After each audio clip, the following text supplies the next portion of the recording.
Pag-usapan pa natin ang presyo ng mga bilihin kasama si Mobile Journal, Amy Atienza. Amy, ano raw ba ang mangyayari sa mga grocery stores na biglang magtataas ng presyo?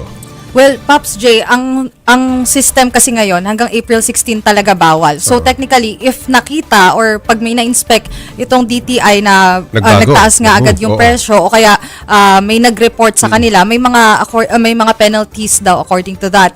Yung pinaka mahirap diyan, may possibility daw na makulong. Yun yung worst case scenario doon. So talagang kinakailangan na sumunod pa rin dun sa suggested retail price na nakapost din naman sa social media accounts nga nitong DTI, Pops J. Amy, sa mga inspeksyon na grocery stores kanina, ano bang mapapansin? Mabenta o matumal ang dating ng mga mamimili?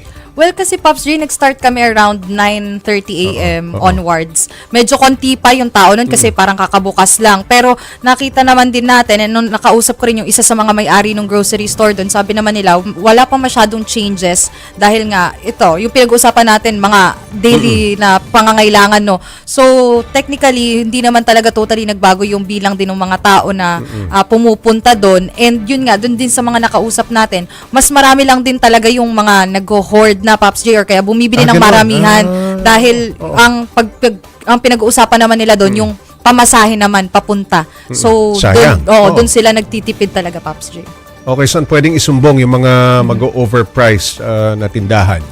Merong social media accounts, Pops J, itong DTI. Meron din silang website na pwedeng puntahan ng mga magrereklamo dahil nga ang pinaka-recommended din talaga nitong DTI, Pops J, ay i-keep daw yung list nung suggested retail prices para daw hindi nga malugi yung mga consumers. So yun, sa mga social media accounts or sa website mismo ng DTI, pwede naman daw magreklamo at bukas naman daw sila para nga ma-inspect din at ma-monitor yung prices nga nitong mga bilihin, Pops J. Alright, maraming salamat, Mobile Journal, Amy Atienza.